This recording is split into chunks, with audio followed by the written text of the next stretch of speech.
It is the striker's responsibility to ensure that all strikes are delivered in legal areas.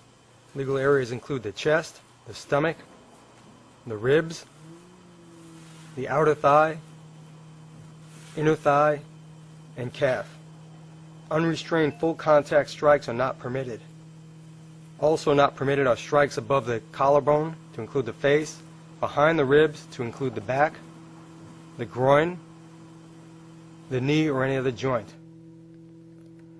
Illegal striking weapons include all fist, hand, and forearm strikes to the body.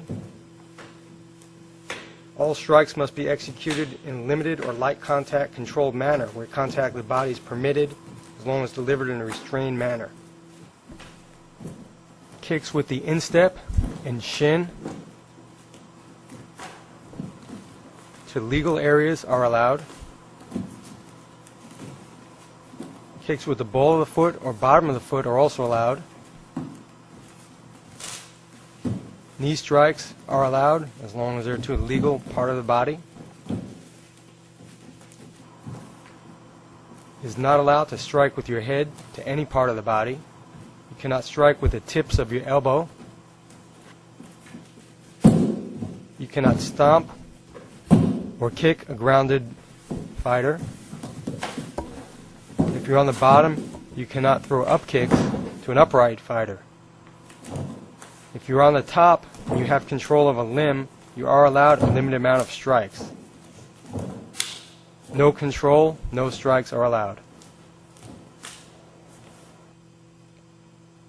The bottom man may push with his feet, but he cannot direct it against a joint, and it cannot be with force against the upright man. Knees to a grounded opponent are allowed. Restrictions are you must have at least one knee on the ground and control of your opponent's body. Same goes for all fours, one knee on the ground, control of his body. If no knee is touching, you cannot execute knee strikes to a grounded opponent. Under no circumstance can you throw a knee to the chest of a grounded opponent. Pressure points are allowed as long as they are executed with applied pressure.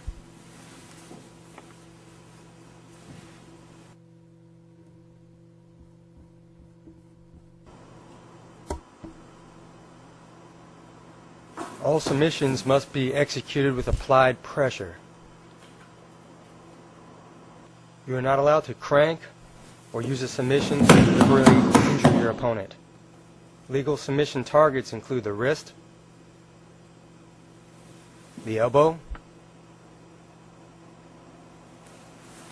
the shoulder,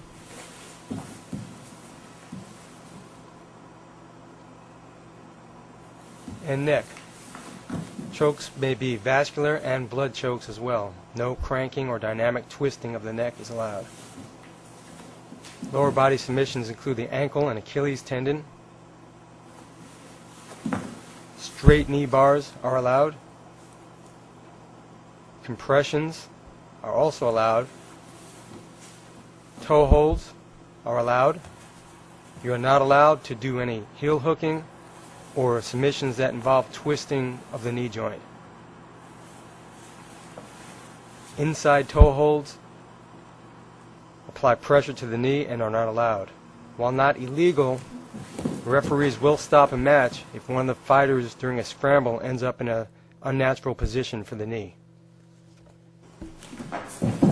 All takedowns commonly seen in karate, judo, wrestling, sambo, and most martial arts are allowed. To be considered a takedown, you must end up on top and have 1 full second of control. It's also the thrower's responsibility to ensure the person being thrown lands in a safe manner.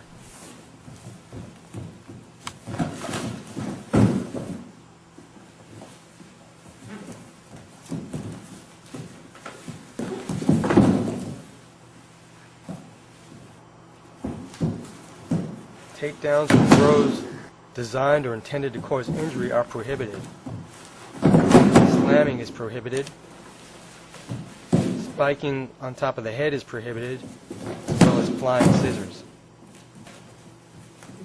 You cannot do a throw that involves locking of a joint. You cannot slam from the guard. And if you slam to evade a submission attempt, you will be disqualified.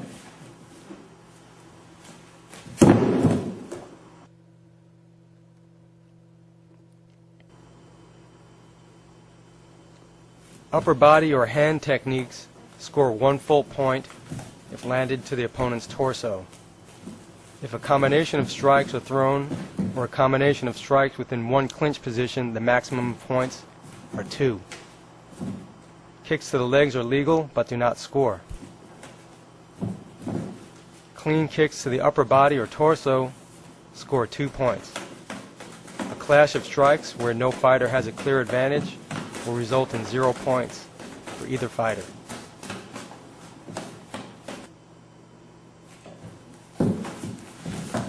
Takedowns that involve 0 elevation, as long as the thrower ends up on top for 1 full second of control, will count for 1 point.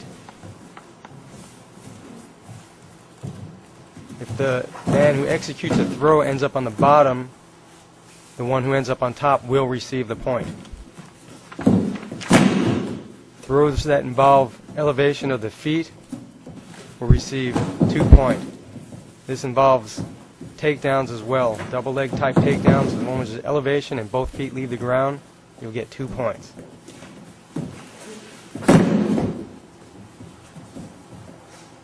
A 2-point throw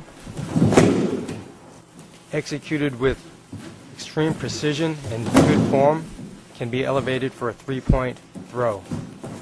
3-point throws generally involve your opponent's feet going above your head.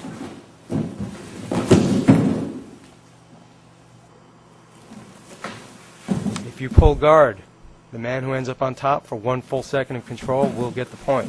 However, if you pull guard the attempted submission, the man on top will not get a point unless he frees himself for the submission. Striking points to a grounded opponent. You can get a maximum of 2 points per position. After you land 2 strikes, you will not get any more credit until you change a position of control.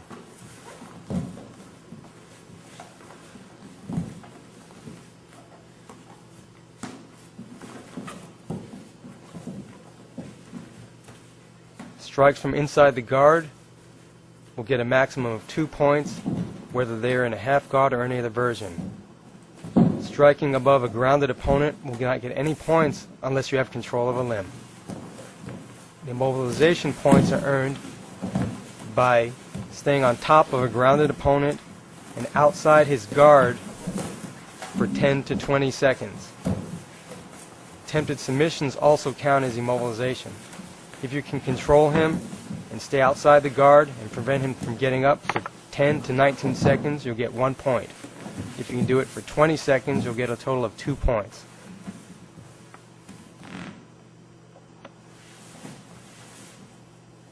Once your opponent achieves any form of guard,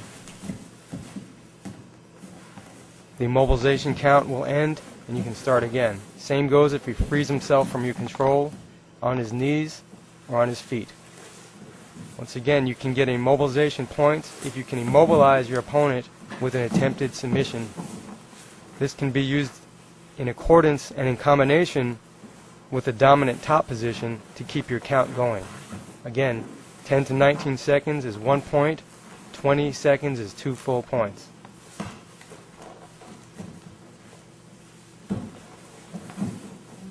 We do not award points for passing the guard, only control, and control does include attempted submission attempts.